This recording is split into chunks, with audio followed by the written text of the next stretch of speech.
Welcome back, Fiat fans, with my buddy Gabriel again here, and he's done a lot of things to his 124 Abarth here. Let us know, like, what all you've done, like what else is going on. Perhaps too many things, Dan. So it has H&R lowering springs. It has Wilwood big brake kit, but the lightweight Ford piston option. Mm-hmm. So that includes Wilwood pads. Has a racing brake fluid, stainless steel lines, rotors, and the actual brakes themselves. It has a Eurocompulsion Phase 3 tune. It has a stuffed turbo, has a downpipe, the Goodwin Raceseng high flow cat, has the Goodwin Raceseng 2.5-inch crosspipe and the System 1 exhaust, which is pretty much straight pipe, 2.5-inch all around.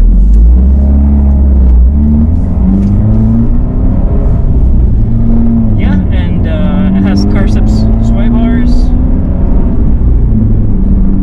We just did a Cusco front strut bar. Yeah.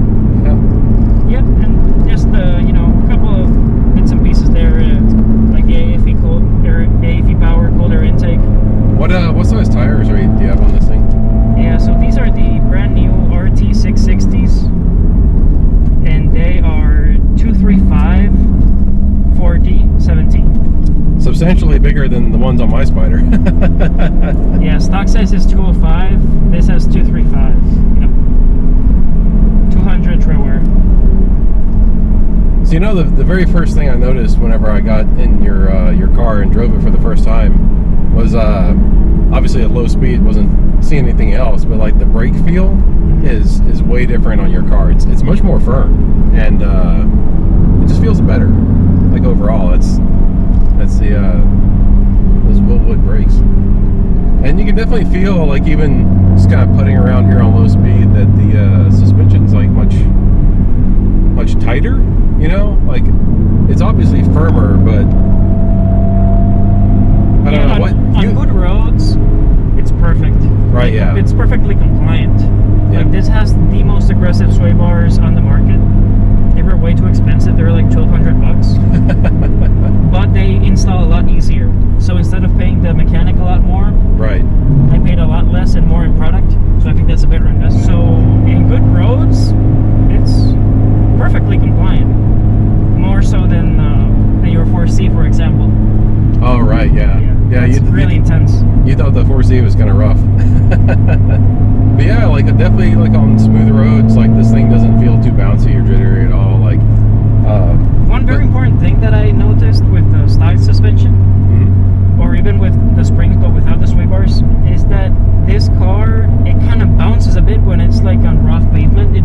It's kind of bouncy, and that's pretty unsettling. Right. But I'm guessing it's part of the roll behavior that this car exhibits. But with the sway bars, that's basically like the rebound time. It's just like cut by like 80% or something, so it feels just really flat at high speeds. But you're still using the Bilsteins, right? Correct. Yeah. I could have gotten coilovers, but since this car is pretty much brand new, 8,000 miles, I bought it new, and it comes from the factory with some decent, Bilstein shocks. Then I was like, let's get the most out of them here on the right. Yeah, no, I think the Bilsteins are pretty nice. You don't necessarily need anything better than that.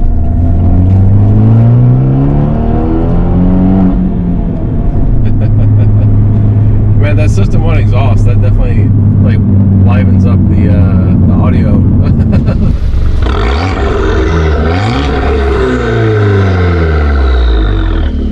So yeah, the exhaust system, it has a complete, exhaust system, and the downpipe, Goodwin Raceseng, they're both Goodwin Raceseng parts. Right. But apparently they're not that compatible, because it does throw an O2 oxygen sensor, O2 sensor check engine light, and apparently the fix is to get a custom gasket from an exhaust shop, or to cut the O2 bung on the crosspipe to be shorter. Oh, really? So that the O2 sensor has a better fitment. So I didn't like going through with that. Yeah. Okay. So let's give her the beans, see what she does.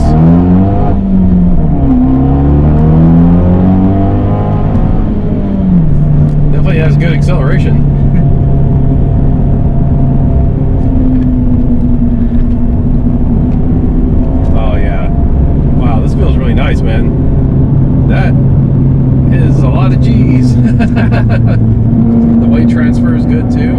The weight transfer is a lot faster in this car than in mine.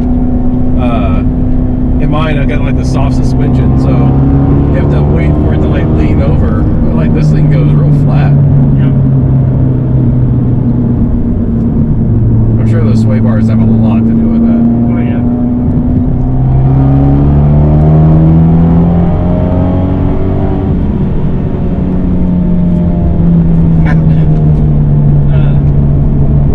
Don't want to upset the locals.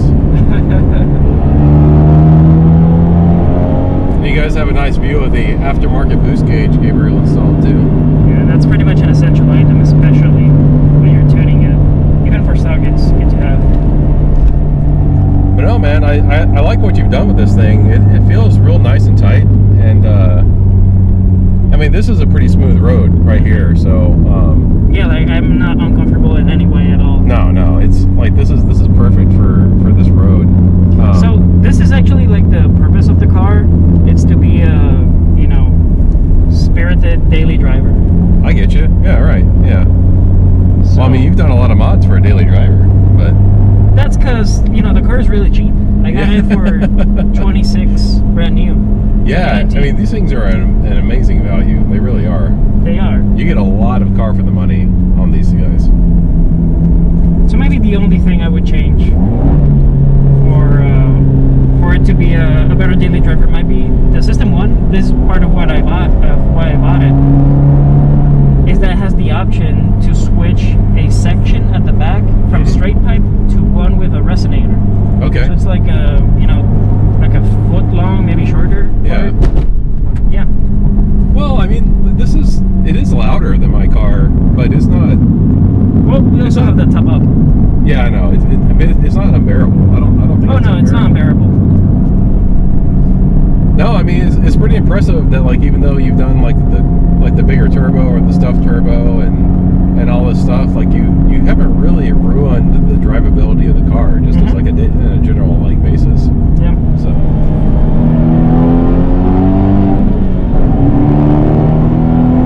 The acceleration is nice, man.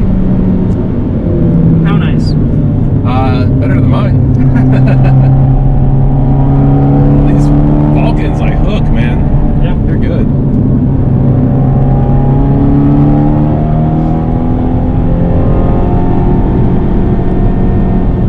You know, it's funny, even though like your suspension setup is like pretty different from mine, I do feel like some similarities. Like, I would hope so, because yeah. I do want to keep like the characteristics of the car, you know. I don't want to completely change it. Because I mean, like when it starts to lean in the turn, and like my car, like the suspension is so soft that like it rolls over a lot.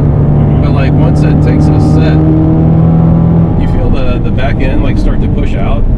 And this thing does the exact same thing. Like the back end like kind of pushes out a little bit when it takes a set, but it takes that set like a lot faster in the corner. And that's the stiffer sway bars, you know.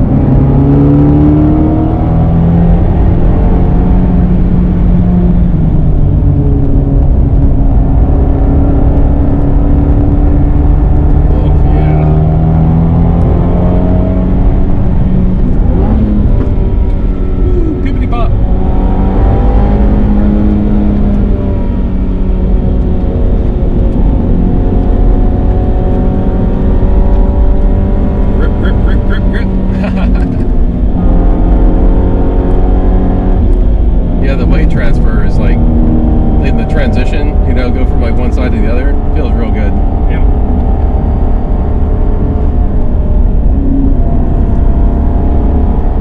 Uh-oh. Did we get like a limp mode or something? Did we? Yeah, because like it's not making any boost. Yeah. It's probably a tune issue. But Here, let's if you pull over here on the right, yeah, and just turn it off, turn it back on. and that's actually gonna fix it. So, fun fact: the exact same thing happened. That exact same place. The same corner? Really? Yeah. So oh, when wow. I told it to the tuner, he said that the car was under boosting. Oh. So that's why we started investigating with the wastegate actuator and all that. It was under boosting. Yeah. That seems strange. I didn't have the rev. Normally, like when you under boost, you're in too high of a gear, and like you mash the throttle, right? But yeah, that's lugging the engine. I wasn't the lagging the engine at all, though. It was like it was. No, I know. I don't either. Huh. Very strange. So I don't know, but the tuner is gonna see this video. Yeah, that's a good idea. It's strange though. It's on the exact same place, so it might be like the whole. We were going uphill. Yeah. You know. So the only times I've never gotten under boost errors on my 124, but I have gotten under boost errors on my A-Bar 500, right? And the 500 actually tells you, like it pops up with a little warning message, like it says under boost, right? Really? And the only times I ever had it do that, going up a hill? yes, I was in like the mountains in like Tennessee, and like it would not like not under boost. Like I was going uphill like in 4th gear, and like at highway speeds, like there was like no reason why it should be doing that. And it was kind of crazy because it would actually, like, we're going uphill and I'm like passing a bunch of cars, and all of a sudden, like, it would like boom, under boost, go into limp mode, and I'm like trying to pass cars. So like what I would do is like I would like throw it in neutral real quick and like turn the car off and like turn the car back on, and then I'd be like, wow. That's crazy, man. But yeah, I think it was like a combination of like altitude and like going uphill. But like obviously we're not, this altitude isn't a problem here. Yeah. But it was like going uphill, and it's very, very strange. Yeah. It's not where you want your car to go into limp mode. Yeah, right. This is also gonna give us a peek on the PSI under the throttle. So let's see.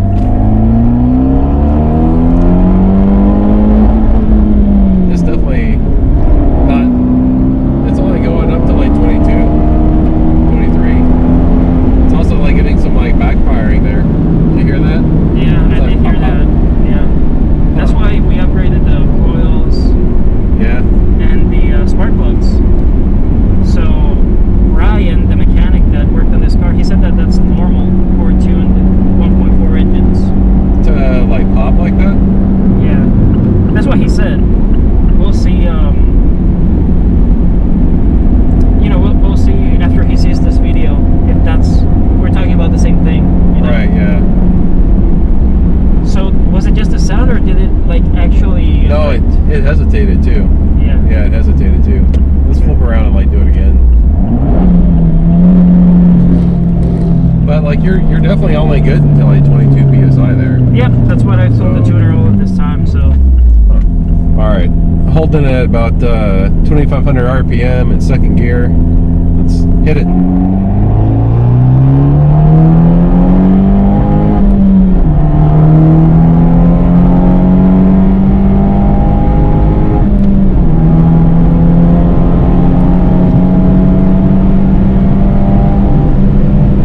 There was no breakup that time.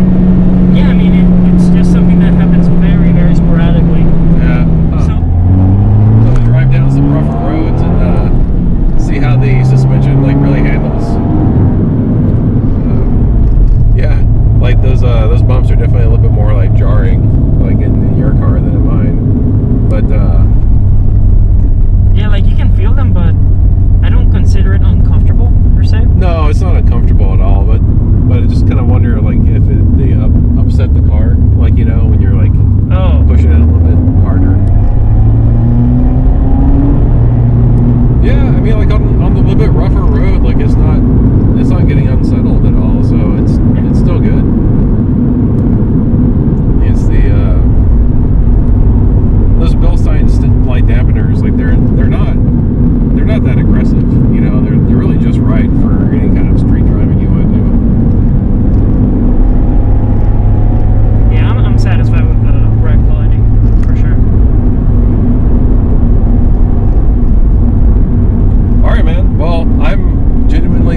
it'd be interesting to see like if it feels a lot better when you get the boost issue like, kind of sorted out. Yeah, man, that's gonna be very exciting. Glad you enjoyed it. Yeah, thanks a lot. Thanks for letting me drive it. Yeah, this is good.